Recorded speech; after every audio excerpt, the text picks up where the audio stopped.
So player 7, Chase Young. Player 6, Rashid Shaheed. Let's see where we all had Chase Young, because I had him at 5, which was the high guy. I know I'm ridiculous. I feel bad about it already. We talked in the last show about how maybe I should have put Tyron higher, and usually I'm the guy who overcredits what you've done versus what you could do. But I went Chase Young 5 and Carl Granderson 6, just because they play such impact positions. They're still in the prime of their career.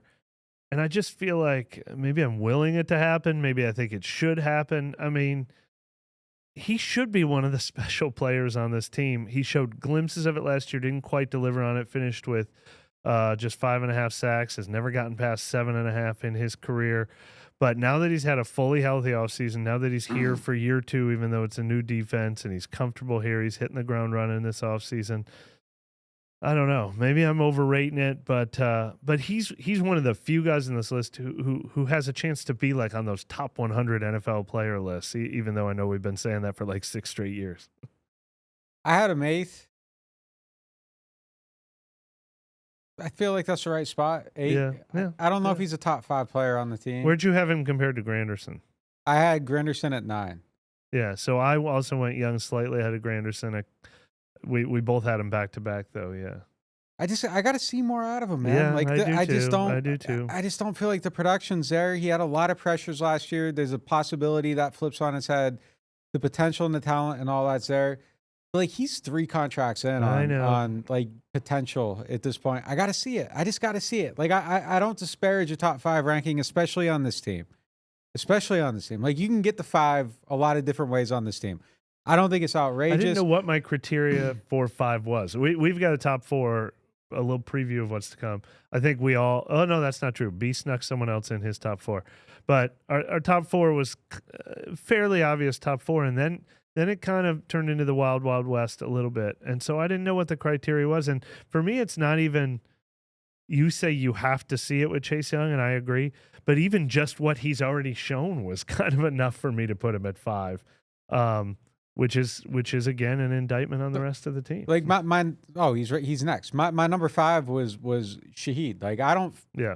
You know, if you want to take Chase Young over him, I don't find it outrageous. I'm not sitting here saying what or anything like that. Like, okay, like it's a fine place to put him. I just got to see. I got to see a little bit more. 5 feels like it should come without disappointment. I don't feel like Rashid Shaheed has disappointed me yet outside of health, but like that's the thing. He played 6 games last year. It's crazy. Like that's why I couldn't make up my mind on this stuff. Like I wanted to put Shaheed there too, and actually I'm really high on what Shaheed could be this year. But he played 6 games. I don't know. We don't think of him in the same vein as like McCoy and Taysom and Olave, but God, he's struggled with multiple injuries too, which.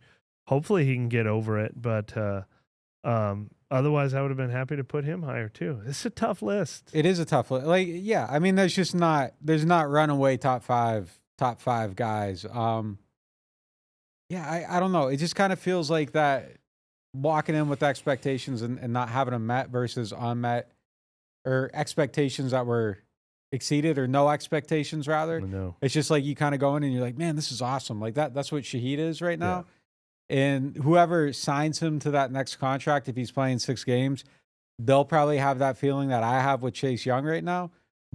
But I have that feeling with Chase Young right now. So here's something interesting. I think there's a lot of parallels with these 2 guys, Shaheed and Chase Young, in that when you see it, it looks as good as anyone on the field. Like we're talking they both hit home runs. They both have home run potential, one on offense, one on defense. Chase Young played all 17 games last year. He did come off the neck surgery, but he had a fully healthy season, and he's on his 3rd NFL contract now. And he got paid 17 or 18 million a year. I think it was 17 million a year, which is less than half of the market. Myles Garrett got over 40 million. Michael Parsons is going to get there too.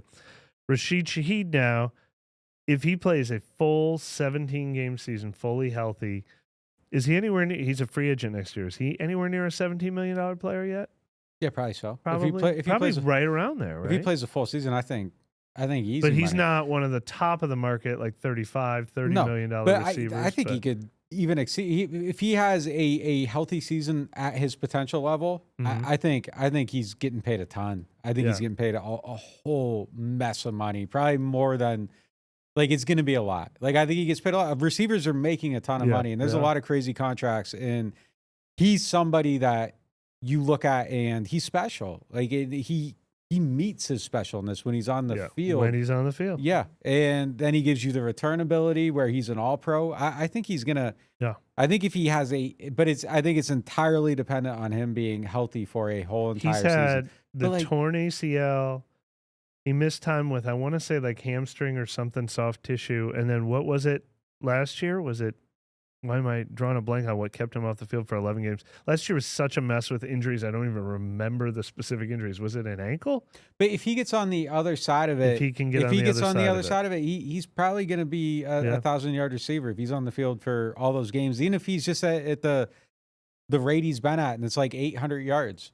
I think somebody pays him a ton of money. And really, you're looking at it, and if you're, I don't know, the Titans. If you're the Titans and you're trying to get your young quarterback, someone that's open all the time, someone's going to pay him a ton of money. And I think, if he's healthy, they'll probably be pleased. If he's on the field, anyone's going to be pleased with him. But yeah, it's been a lot of stuff. It was a meniscus surgery.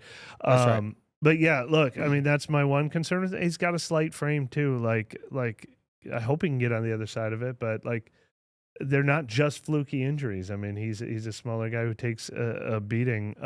So I wonder if that plays into the investments at all. But there's no question that we talked about this a couple episodes before. Like it's one injury plague season. Like the first one was he came in. He was in. coming off. He came in with ACL. it, but he's got hurt once in the NFL. But then didn't he miss? Was it like almost all a training camp with a hamstring? Like I feel like there's been a few things. He's been on the last year was the injury season. Like I think it's for sure. I don't think it's 3 NFL injury seasons. Like he had the knee, he came in, he was good, and then last year was the meniscus. But that aside, that's my only concern with him. Yeah, and we talked about this a few episodes ago. Watching OTAs and minicamp, we only saw 5 practices, but him and Chase Young were my two. Man, this guy. I mean, you just see it. He was leading the team in catches in the spring, doing stuff in traffic, doing stuff with slants, doing stuff with the yards after the catch. In addition to his deep threat ability, there is a lot of special potential in him, no question.